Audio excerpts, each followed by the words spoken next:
Mbokuri je kwambara neza nibisanzwe kuri Radio Star. Hano rero twaba turi kumwe n'abandi bantu bitabiriye The Show Party. Murabibona rero ko ndaberewe rwose kandi nawe byakubera. Umushanana atari umwambaro w'abantu bakuru nkuko kera twabitekerezaga. Kugira ngo wumve ko wambaye neza nuko ubanza kwiyumva wowe ubwawe.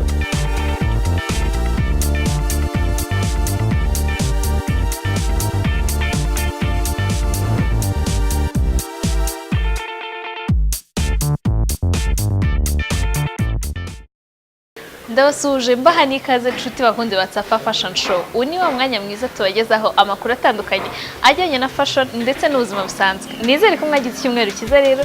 Reka nongere mbahe ikaze mu kiganiro cyacu. Ngende ya Sente w'amahoro, ikiganiro ni Safa Fashion Show.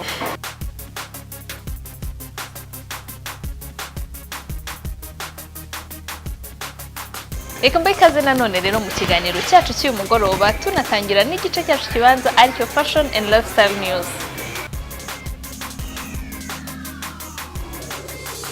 Muri Fashion and Lifestyle News uyu munsi reka duhere ku nkuru y'iserukiramuco ryiswe FESPACO. Iri FESPACO ni iserukiramuco ryabereye mu gihugu cya Burkina Faso ku itariki 24 Gashyantare uyu mwaka wa 2019. Iri serukiramuco rero rikaba ryaritabiriwe n'abanyarwanda batandukanye ndetse u Rwanda rukaba rwaranakiriye igihembo nk'igihugu cyitabiriye iri serukiramuco. Muri iryo joro rero ryo gutaramana n'ibyamamare bwo hatangaga ibihembo bitandukanye, ni nabwo umuhanzi w'umunyarwanda Mani Martin yahawe igihembo cy'umusore wari uberewe kurusha abandi. Akaba rero yari yambaye imyenda ikanzu nziza ndetse bigaragara ko ari ya Made in Rwanda. Murabyumva rero ko Made in Rwanda muri fashion imaze gutera intambwe ishimishije.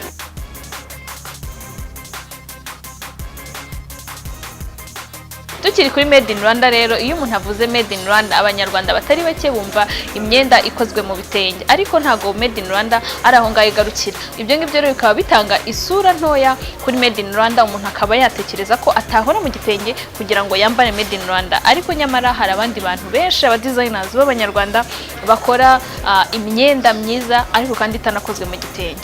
Uyu munsi rero mu makuru dukesha ikinyamakuru umuseke.com twabateguriye imyambaro 8 y'abagabo Made in Rwanda kandi idakoze mu gitenge wareberaho ukora cyangwa se uhitamo indi myenda wakwambara ikorewe hano mu Rwanda kandi idakoze mu gitenge. Imyambaro ibanza rero akaba ari amakoti maremare akorwa n'inzu y'imideli yitwa Tanga Designs. Akaba ari amakoti meza adakozwe mu gitenge kandi wakwambara mu birori bitandukanye. Undi mwambaro rero akaba ari umukenyero ukorerwa mu nzu y'imideli ya Motions. Uyu rero akaba ari umukenyero wagiye ugaragara mu birori bitandukanye, mu bukwe, kandi ukaba ari umwenda ugaragara neza cyane. Undi mwambaro rero akaba ari costume cyangwa suit. Iyi ngiyi ikaba ikorwa n'inzu y'imideli ya House of Tayo.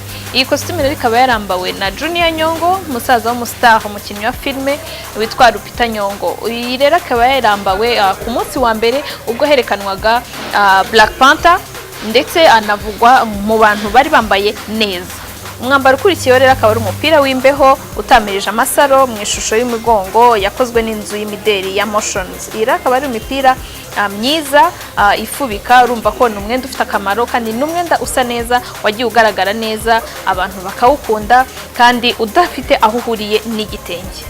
Undi mwambaro rero akaba ari umwambaro muremure ukoze mu buryo bw'ikoti cyangwa se bw'igishura. Ni umwambaro w'abagabo nawo ukorerwa mu nzu y'imideli ya Motions. Uyu nawe ni umwambaro mwiza wakwambarwa n'abantu n'abagabo batandukanye, harimo abatoya ndetse n'abantu bakuru, ukababera kandi ukagaragara neza. Umwambaro w'abagabo udakoze mu gitenge ni ishati ikorerwa mu nzu y'imideli ya Uzi Collection. Iyi ni ishati igaragara mu mabara atandukanye, idakozwe mu gitenge cyangwa se iriho agatenge gatoya.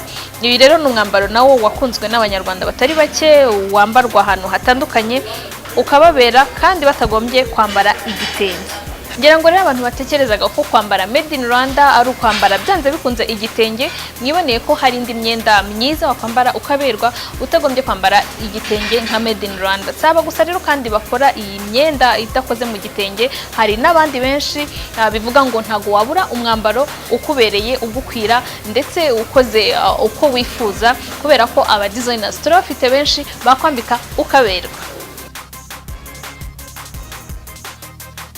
indi nkuru tubafitiye uyu munsi rero ni inkuru y'umuhanzi w'umunyamerika witwa Kanye West. Kanye West rero mu minsi ishize yateye tente mu mutwe we, yashyize amabara mu mutwe we, ntago ari ibara rimwe rero yashyizemo amabara menshi akoze umukororombya.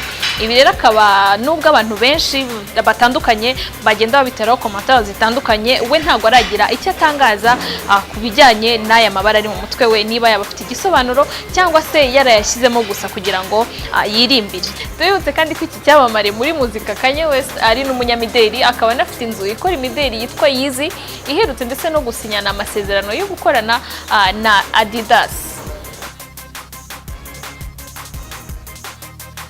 Indi nkuru tubafitiye rero ikaba ari ibirori byo gutanga ibihembo ku bakinnyi ba filime bizwi nka Oscars. Oscars rero yabaye muri weekend ishize, igaragaramo imyambaro itandukanye itangaje. Twavuga nk'ikanzu yari yambawe n'umugabo. Iyi kanzu rero ni kanzu y'abageni ariko ifite hejuru hakoze nka costume nkuko muri kubibona ku mashusho. Uyu mugabo rero witwa Billy Potter akaba yari yambaye iyi kanzu, yatangaje abantu batari bake, ndetse muri iki gitaramo hagaragaye abagore bari bambaye nanone imyenda y'abagabo. Haro twavugamo Diane Warren wari wambaye costume y'umweru, ndetse twavugamo Aquafina nawe yari yambaye costume nkuko murimo murabibona, ndetse na Elsie Fisher bakaba rero bari bambaye costume rwose, amapantaro ndetse n'amakoti. Akandi gake kagaragaye muri ibi birori rero nuko abagore batari bake bahuriye ku ibara ry'iroza.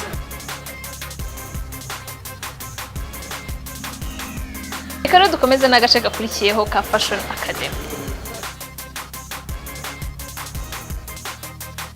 Eriko dukomeza na Fashion Academy yacu uyu munsi, kadushimire Cafe Camelia iba yaduhaye ahantu heza cyane ho gukorera ikiganiro. Tunakubwira kandi ko Cafe Camelia yiteguye kukwakira wowe n'abawe, ukagira ibihe byiza, ikagutegurira amafunguro, ibyo kurya n'ibyo kunywa biryoshye, ikaguha na service inoze. Muri Fashion Academy uyu munsi rero tugiye kurebera hamwe ibintu bitandukanye umugabo yakora, haba mu kwiyitaho ndetse no mu myambarire kugira ngo agaragare neza muri society. Icyambere rero umugabo cyangwa umusore akwiye gukora nk'undi muntu wese no kwiyitaho, no kwisukura kuva hejuru kugera hasi, harimo gukaraba, kwisiga amavuta meza, kwita ku ruhu rwe n'ibindi byinshi bijyanye no kwisukura.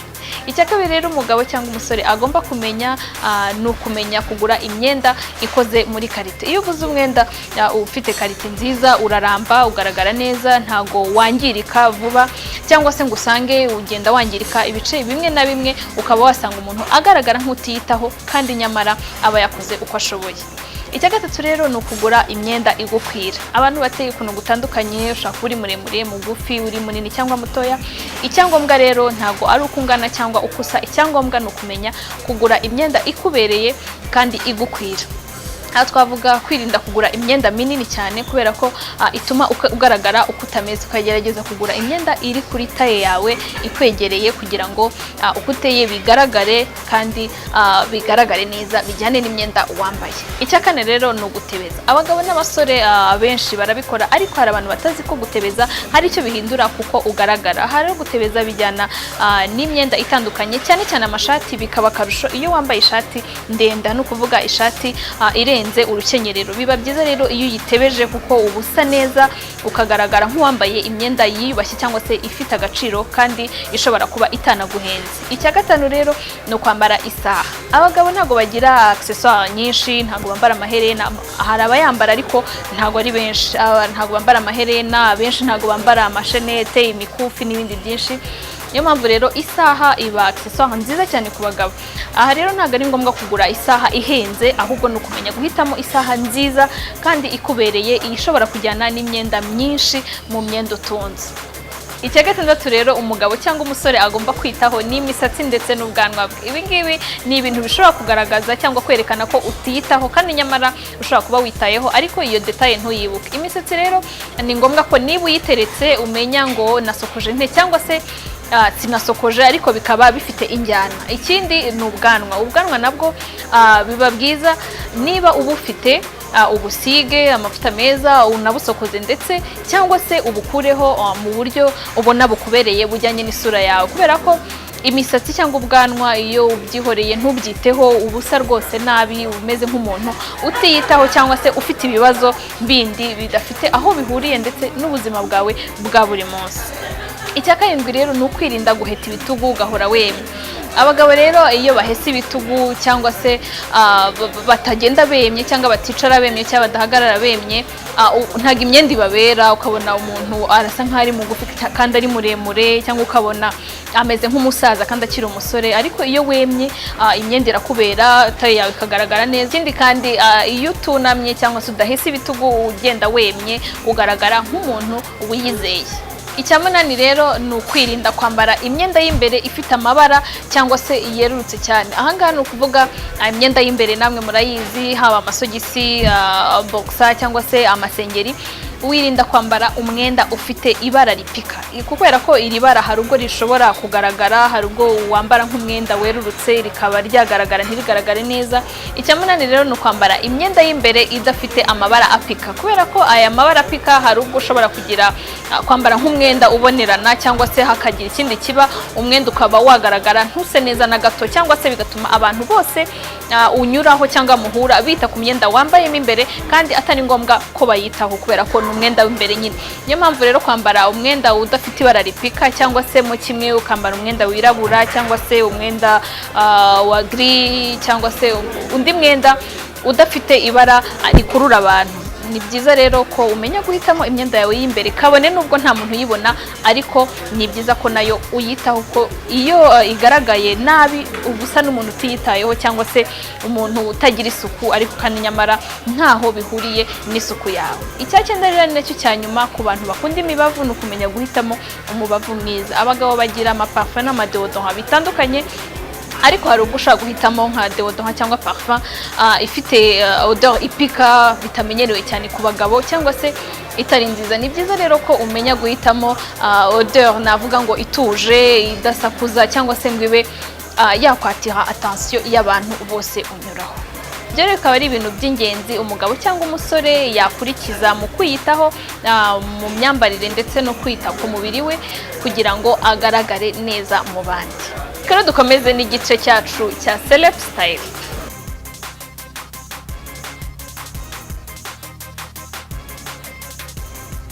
Muri Celeb Style y'uyu munsi rero tukaba twaraganiriye n'umunyarwandakazi w'icyamamare muri filime, akaba ndetse anahanga imideli. Reka rero dukurikirane ikiganiro twagiranye n'uyu munyarwandakazi tumenye byinshi kuri we. Uko twebabwiye rero uyu munsi muri Celeb Style twasuye umunyarwandakazi ni n'icyamamare muri filime. Ndabizi ko nimumubona muri bone mumuzi kandi murafite amatsiko yo kumenya. Reka rero tumuhe ikaze mu kiganiro Tapa Fashion Show, atangire atwibwira. Ikaze mu kiganiro.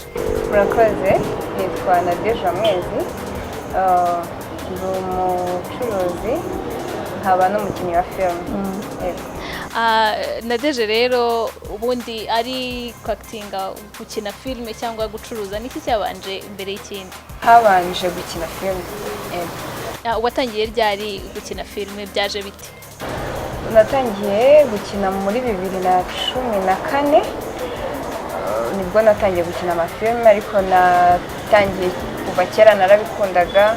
Sinigeze ngira amahirwe yo gukinira ku ishuri kuko ntabwo byahabaga, ariko nari mfite inzozi zo kuzakina. Nagiye kwiga muri Kwetu Film Institute mu 2012, nyuma rero ndakuza gutangira gukina muri filime mwagiye mumenya. Muri filime zose wakinnye nihe wakunze kurusha izindi? Wakinnye ukumva role yawe urayishimiye, ukumva wayikinnye neza kurusha izindi? Filime nakunze ni Rwasibo, niyo nakunze cyane. Wakinaga nkande? Wakinaga uri muntu ki? Nakinaga ndi umupolisi, nakinaga ndwanya abagizi ba nabi, gufasha abantu muri urwo rwego.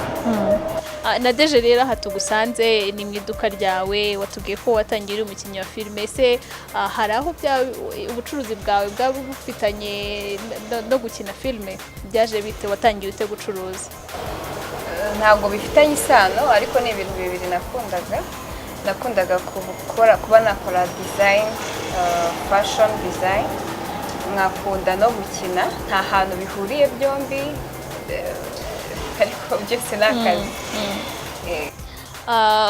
Urabifatanya cyangwa gukina filime wabaye byihoreye?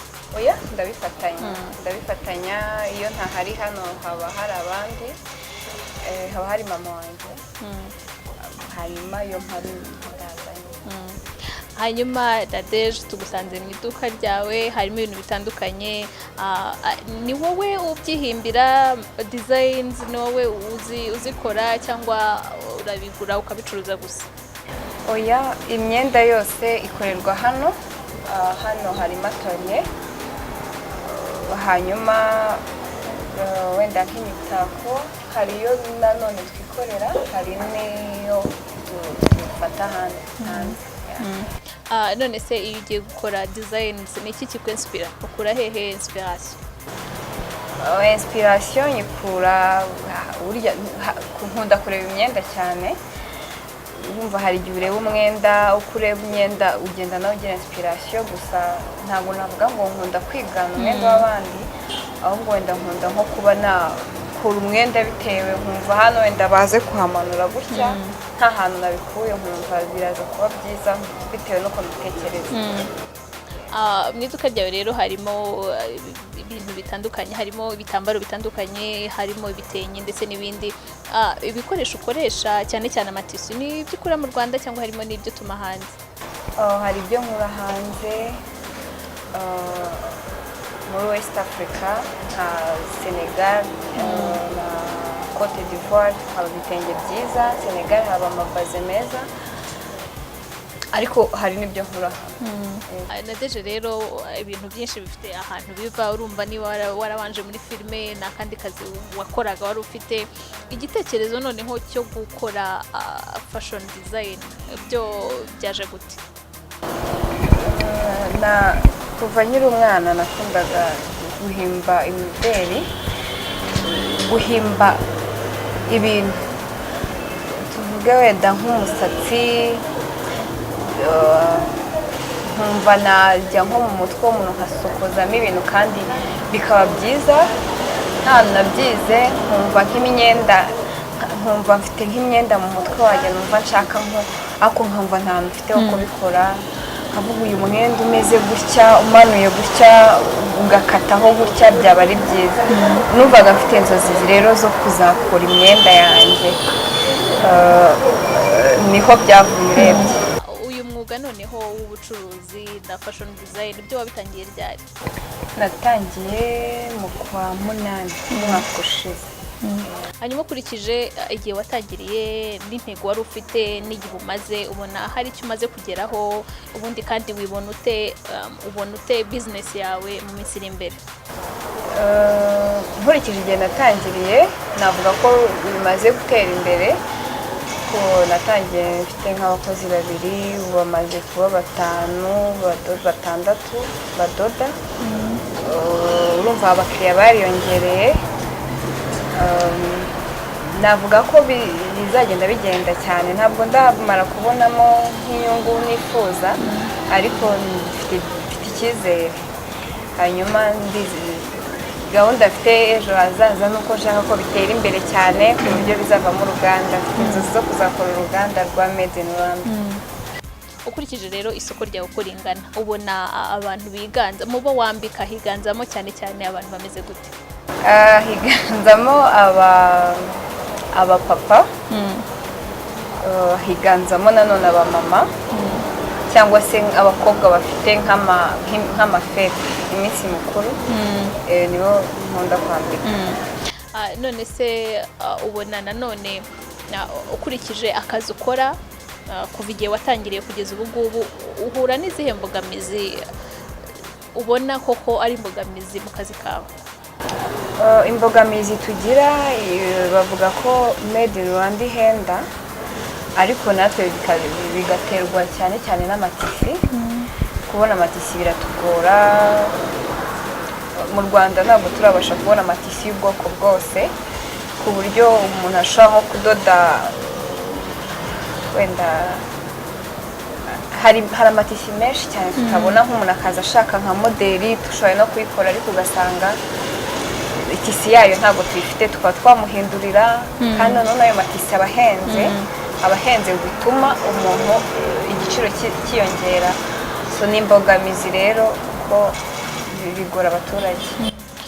ubona ari nk'iki cyakorwa cyangwa nk'icyifuzo wumva gishobora guhagarika cyangwa kugabanya iyo mbogamizi uhura nazo? Numva kubera yuko leta idufashije ikagabanya nk'imisoro y'amatisi, igasaba kuko leta irashaka ko abantu bambara made in Rwanda, kandi nanone made in Rwanda tuzayikura mu matisi baduha, kandi nanone amatisi arahenze, bikakomerera abaturage kwambara made in Rwanda. Abadufashije rero bakagabanya nk'amatagisi y'amatisi, twebwe byadufasha ko natwe tuboneye amatisi make twatangira imyenda make, hanyuma icyifuzo cya leta cyo kwambara made in Rwanda kikubahiriza. ngira ngo mwero mwabyiyumviye, hari abajyaga babona Nadege ariko batazi Nadege ni muntu ki, mukaba rero mwabashije kumumenya birambuye. Ni naho rero dusoreje ikiganiro cyacu cy'uyu munsi, tubashimira mwe mwese mwafashe umwanya wanyu mukagikurikirana, tubibutsa kandi kuramutse wacikanywe n'iki kiganiro cyangwa se n'ibindi biganiro byatambutse, wajya kuri YouTube ukajya hashakirwa ukandikamo Tapa Fashion Show, ugakora subscribe, hanyuma ugakurikirana ibiganiro byatambutse byose uko ubyifuza. Uramutse kandi ufite ubutumwa, ikibazo cyangwa igitekerezo ushaka kutugezaho, watwandikira cyangwa se ukaduhamagara kuri nimero ubona kuri screen yawe. Dukurikirana kandi ku mbuga nkoranyambaga zacu ariyo Instagram, Facebook ndetse na Twitter, wanasura ndetse urubuga rwacu ari rwo tapafashion.com, ugakurikirana amakuru yimbitse ajyanye na fashion. Reka rero nshimire by'umwihariko nanone Cafe Camellia iba yaduhaye ahantu heza twakoreye, nanakwibutsa ko wahasohokera wowe n'abawe ukahagirira ibihe byiza, ugahabwa serivisi nziza, ugahabwa amafunguro aryoshye harimo ibyo kunywa ndetse n'ibyo kurya. Cafe Camellia rero ikaba iherereye mu mujyi wa Kigali mu nyubako ya Makuza Peace Plaza, ukaba rero wabagana ugahabwa ibyo wifuza byose ukabyishimira. Reka nansoze mbifuriza icyumweru cyiza, Imana izabarinde ibahemo umugisha. Ciao.